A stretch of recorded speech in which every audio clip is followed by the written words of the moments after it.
When Martin hears strange dripping in his inherited rural home, he dismisses it, until a mysterious red door appears in a hallway where no door should exist.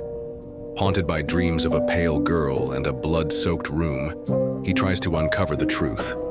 The door resists all attempts to open or destroy it, until it decides to open on its own. Trapped in an impossible space with the spirit of a girl and her grotesque gift, Martin starts to lose his sanity.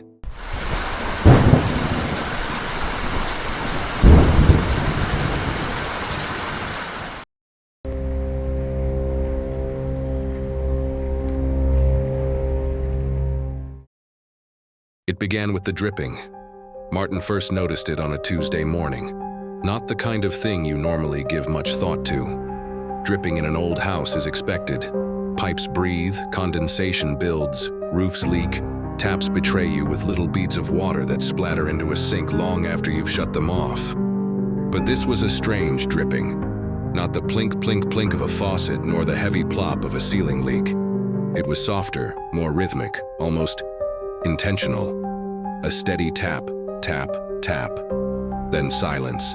Then tap, tap, tap again. He stood in the hallway, coffee in hand, frowning at the floorboards.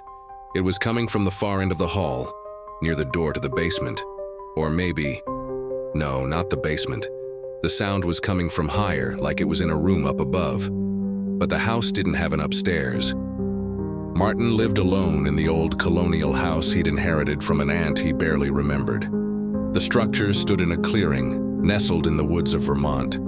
A quiet, removed kind of place, perfect for escaping the noise of everyday life. He took a few cautious steps towards the end of the hallway. The sound now gone. Stillness returned. Absolute. No creaks. No wind through the eaves. Just the dull thud of his heart in his ears. He shrugged. It must have just been his mind playing tricks on him. He sipped his coffee and returned to the kitchen. That night he dreamt of a door. It was red, peeling at the edges, with a small brass handle too low for an adult.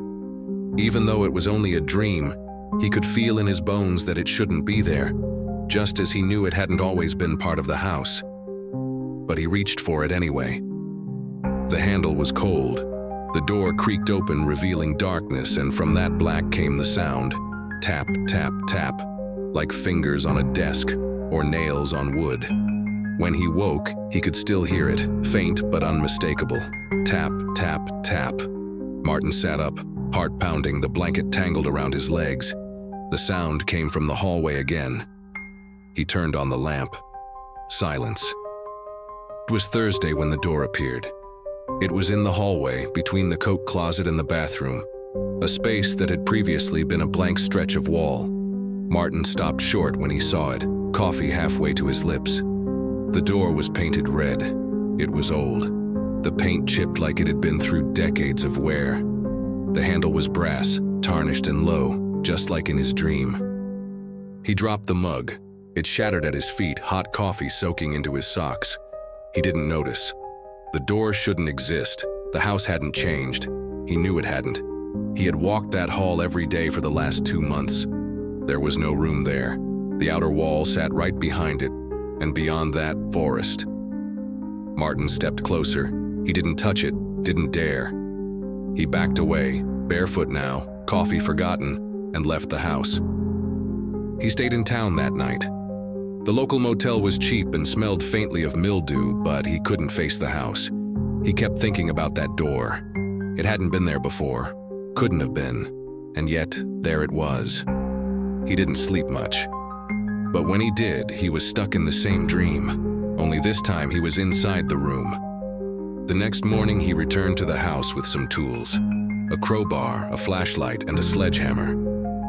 He approached the red door carefully. It was still there, absurd and immovable, as if it had always been.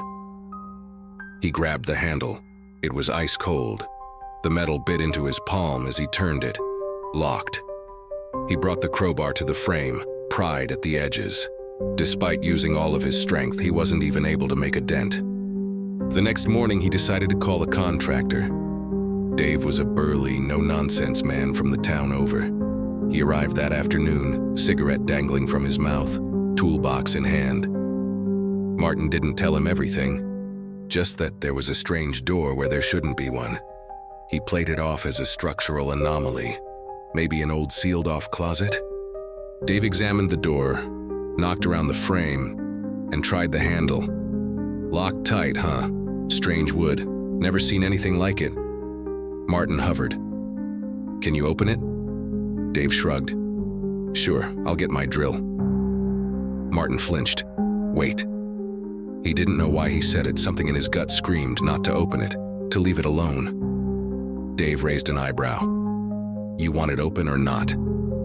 Martin hesitated. Come back tomorrow, I need to think. Dave grunted and packed up his tools. That night, Martin locked his bedroom door for the first time since moving in. The dreams worsened. He saw a girl. She was small, maybe 7 or 8, with tangled black hair and skin the color of wax. Her eyes were too large, too dark. She sat in the little chair in the center of the room, unmoving. In her lap, she held something wrapped in cloth. It dripped a black liquid steadily onto the floor. When he tried to speak to her, her mouth opened far too wide, and what came out wasn't words. It was the sound. Tap. Tap. Tap. On Friday morning, the door was ajar. Just a crack, but open. Martin stood in front of it for a long time, heart hammering against his ribcage. He thought about calling someone, the police maybe. But what would he say? That a magic door had appeared in his house and haunted his dreams. Instead, he reached out and pushed it open. The hinges creaked like bones grinding together. Inside was darkness. No visible floor, no furniture. Just shadows that seemed to flicker in the depths of the abyss facing him. Martin closed the door carefully, his hands shaking. For the whole weekend, Martin couldn't face going back to that house. He slept in his car, drank more than he should, hoping that his intoxication would drown out whatever was waiting for him in his dreams. But on Monday morning, groggy and disheveled, he returned. He had to know, had to find out what was really behind the red door. When he got back, his front door was wide open. As he stepped beyond the threshold, he could vaguely see a dim light flickering, just beyond the end of the hallway. Then the smell, earth and blood and something ancient, hit him like a wall. He turned to run. The door slammed shut behind him, trapping him inside. He looked at his closed front door and couldn't help but notice that it was now the same shade of red as the door in his dreams. When he turned back around, the room before him was impossibly large. The dimensions stretched far beyond what should fit in his modest home. Walls curved and bent in unnatural angles. A low hum vibrated through the floor. And in the center, the chair. The girl sat there again, head bowed, the cloth bundle in her lap. "Why are you here?" Martin asked, voice trembling. She looked up slowly. Her eyes were wrong, glossy, too round, unblinking. She unwrapped the bundle. It was a hand, rotten, blackened, severed at the wrist, still twitching. He screamed. Time fractured after that. Martin turned and started running as he tried to escape. The house seemed to go on and on, endlessly winding through corridors that defied architecture. Whispers followed him, sometimes words. "Come back. She's waiting." Other times, just unintelligible hisses. He tried to find the door. It was gone. The last thing he remembered was his vision fading to black. Martin awoke on the floor of the hallway next to the red door. It was now closed tight. Dust covered everything, layers of it, as though he'd been gone for years. His beard was longer, his clothes hung loose on his thinner frame. There was no front door anymore, just a smooth, empty wall where it had been. He moved through the house like a ghost, hollow and shaking. The mirrors didn't show his reflection. The clocks didn't tick. Outside, the forest was silent. Inside, only one sound remained. Tap, tap, tap.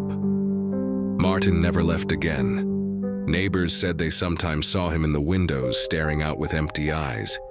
They whispered about the old house in the woods, said it was cursed, that no one should go near it. One night, long after anyone had seen him move, a fire broke out. It consumed the house in minutes. When firefighters arrived, they found no body, just ash and embers, and a single door, untouched by flame, standing alone in the clearing. Red, old, still shut, waiting.